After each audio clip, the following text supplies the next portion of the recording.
कांपते कदमों को वो धीरे धीरे आगे की तरफ बढ़ाने लगे और चलने लगे। तभी चलते हुए सनी का पैर अचानक किसी ने पकड़ा और सनी लड़खड़ाते हुए गिर गया। तभी सनी की धड़कनें और तेज हुई और उसने पलट कर देखा तो देखा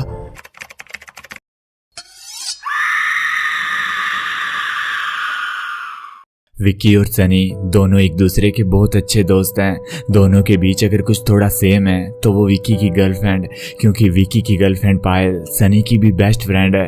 तीनों एक दूसरे से काफ़ी घुल मिल कर रहते हैं, चाहे फिर पार्टी करना हो या फिर घूमना फिरना, बस हर पल तीनों साथ में रहते हैं। पर पायल का नेचर उनसे थोड़ा सा अलग है। वो चलते चलते ऐसी चीज़ों की भी डिमांड कर देती है जो हो ही नहीं सकती या जिसे करना बहुत मुश्किल होता है और कभी कभी तो नामुमकिन भी।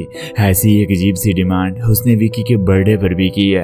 विक्की का बर्थडे 1 महीने बाद है और पायल की जिद है कि उसे विक्की का बर्थडे शहर से थोड़ा दूर एक ऐसी जगह पर जाकर सेलिब्रेट करना है जो बिल्कुल ही सुनसान है, जिस जगह पर रात को 10 बजे के बाद कोई भी आता जाता नहीं और वहां से गुजरने वाली सड़कें भी बंद हो जाती है। पूरी रात वो जगह बिल्कुल सुनसान रहती है और वहां से अजीब अजीब सी आवाजें आती है। पूरे शहर में किसी की भी हिम्मत नहीं होती वहां से रात को उस सड़क से गुजर भी सके। पर पायल की जिद है कि उसे उसी जगह जाकर विक्की का बर्थडे सेलिब्रेट करना है और वो भी रात को पूरे 12 बजे। विक्की और सनी ने पायल को बहुत समझाया कि देखो पायल, हम उस जगह दिन को भी तो जा सकते हैं ना, दिन में जब तक तुम कहोगी हम उतनी देर वहां रुकेंगे, प्रॉमिस। पर रात को वहां जाना सेफ नहीं है, प्लीज थोड़ा समझो बात को। हम तुम्हारी हर एक बात मानते हैं पर ये एक बात हमारी, प्लीज तुम मान लो। इतना सुनकर पायल चुप हो गई और आंखों में आंसू भरकर रोने लगी। मुझे पता था तुम मना कर दोगे, मेरी बात कोई सुनेगा थोड़ी, मैं आखिर लगती क्या हूँ तुम्हारी, तुम बस झूठे वादे करते हो। अगर सच में प्यार करते तो कभी मना नहीं करते।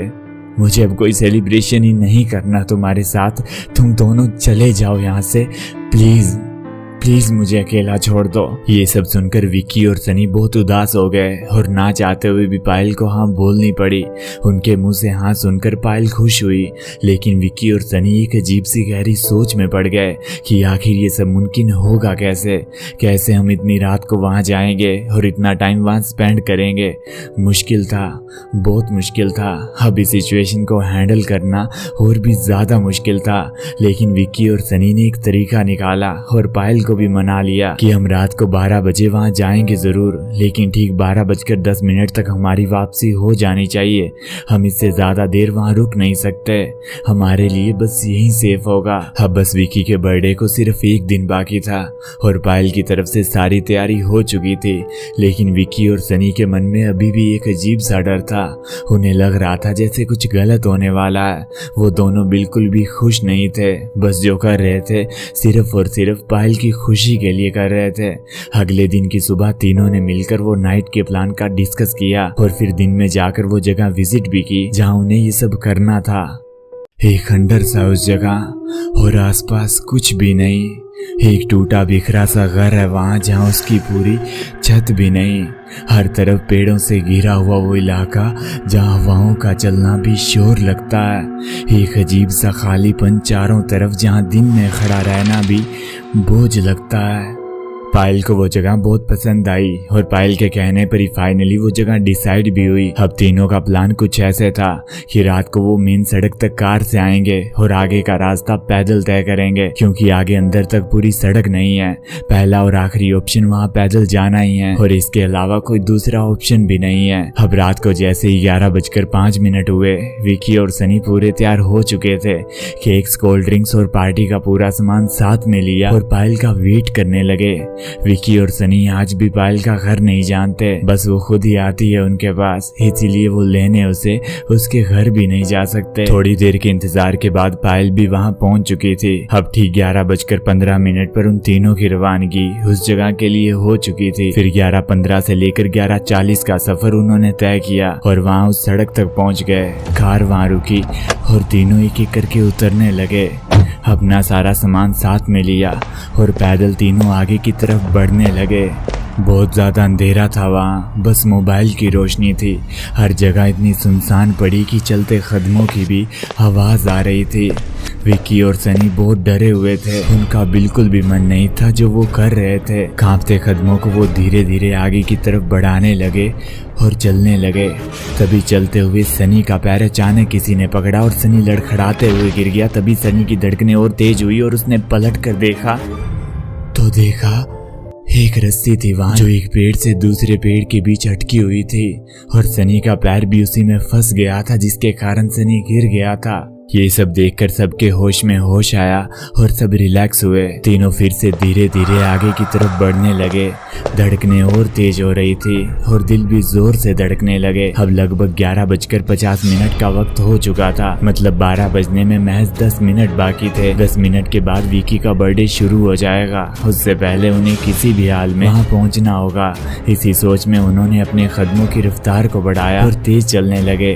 तभी अचानक पायल ने विकी और सनी को रोकते हुए कहा, एक सेकंड विकी, मैं तुम्हारा सरप्राइज कार में भूल गई। मैं कुछ स्पेशल लेकर आई थी तुम्हारे लिए। एक सेकंड तुम यहीं रुको, मैं अभी लेकर आती हूँ। तभी विकी ने कहा, पायल प्लीज तुम वो सरप्राइज मुझे बाद में दे देना, अभी हम बहुत लेट हो चुके हैं और लेट हो जाएंगे। लेकिन पायल नहीं मानी। विकी को फिर से पायल की जिद के आगे हार माननी पड़ी। तभी विकी ने सनी को कहा, सनी पायल के साथ तुम जाओ और हाँ थोड़ा जल्दी आना, तब तक मैं उस जगह जाकर बाकी की तैयारी करता हूँ। इतना कहकर विकी आगे की तरफ बढ़ने लगा। विकी जैसे जैसे अपने कदम आगे की तरफ बढ़ा रहा था, अंधेरा और भी ज्यादा गहरा होता जा रहा था। विकी अकेला था, बहुत ज्यादा डर में। बहुत अजीब अजीब सी वहां से आवाजें आ रही थी। विकी पहुंच चुका था वहां, लेकिन उस जगह की दशा उसे काटती जा रही थी। उसे लग रहा था जैसे कोई उसे पुकार रहा है। कुछ तो है वहां जो एक अनहोनी के संकेत बार बार उसकी आंखों के सामने ला रहा है। 11:57 हो चुके थे, लेकिन पायल और सनी अभी तक नहीं आए। विकी ने दोनों का फोन भी मिलाया, लेकिन फोन में नेटवर्क नहीं थे। तभी अचानक सब कुछ शांत हो गया। मौसम बदल गया, बादल गरजने लगे और बारिश होने लगी। विकी बहुत ज़्यादा डर गया और डर के मारे वापस कार की तरफ भागने लगा। बारिश और तेज होने लगी और विकी की धड़कनें और ज़्यादा बढ़ने लगी। तभी अचानक 12:05 पर किसी की बहुत ज़ोर से चिल्लाने की आवाज़ आई, जैसे किसी ने किसी पर कोई जानलेवा हमला किया हो। विकी को बारिश में भी पसीना आने लगा और सांसों की रफ्तार बढ़ने लगी। विकी दौड़ता हुआ अपनी कार की तरफ पहुंचने वाला था कि तभी अचानक उसका पैर कहीं जोर से अटका और वो सीधा जमीन पर गिर पड़ा। जमीन पर गिरते ही उसने जैसे ही अपने सामने की तरफ देखा तो देखा सामने पायल खड़ी थी। पायल के हाथ में चाकू था और चाकू पर बहुत सारा खून लगा था और जिसके कारण वो ठोकर खाकर गिरा। वो ठोकर कोई पत्थर नहीं बल्कि सनी था, खून से लथपथ जो जमीन पर पड़ा था।